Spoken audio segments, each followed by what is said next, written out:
তো এই হচ্ছে সেই উলানজি যেটা বিশ্ববিখ্যাত, মানে সারা দুনিয়াব্যাপী এত আলোচনা আলোচনা তো হবে, যেহেতু গরিব মানুষের জন্য এই মাইক্রোফোন মাত্র 3500 টাকা মাইক্রোফোন পাই যাচ্ছেন, ওই গরিব দলের সদস্য আমিও একজন। তো যেহেতু হাবিজাবি ভিডিও বানাই, তো ভিডিও বানানোর ক্ষেত্রে একটা মাইক্রোফোন খুবই গুরুত্বপূর্ণ। ভিডিও বানাইলে এই বলতেছে সাউন্ড আসে না, এই নাই হাবি যাবি, মানে অনেক কথাবার্তা। তো ইউটিউবে আমিও প্রায় 14-15 বছর থেকে ভিডিও দেখতেছি মাইক্রোফোন বিষয়ে। দেখতে দেখতে দেখতে দেখতে উলানজি এটা মানে এত পরিমাণ রিভিউ আর এত পজিটিভ, তো দেখলাম ঠিক আছে, যেহেতু এত আলোচনা হচ্ছে তো মাইক্রোফোনটা নেই। তো মাইক্রোফোনটার সাউন্ড কোয়ালিটি আপনারা শুনতে পাচ্ছেন কীরকম, ভালোই আছে।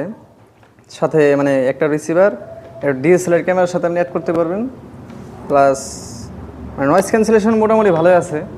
কিন্তু কথা হচ্ছে যে এটার রেঞ্জ খুব কম, এখান থেকে সর্বোচ্চ 20 হাত 30 হাত, এর বেশি যাওয়া যায় না, গেলে মাইক্রোফোন অডিও মানে ফাটা ফাটা হয়ে যায়।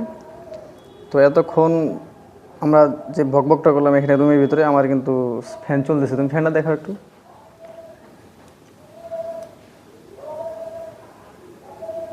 মানে ফ্যানটা এরকমই বাতাস হচ্ছে, প্রচুর বাতাস হচ্ছে, কিন্তু সাউন্ড ওটা নয়েজ ক্যান্সেলেশন অফ করা আছে। তো তো আমরা এখন বাইরে যাই একটু দেখি যে বাইরের সাউন্ড কীরকম আসতেছে।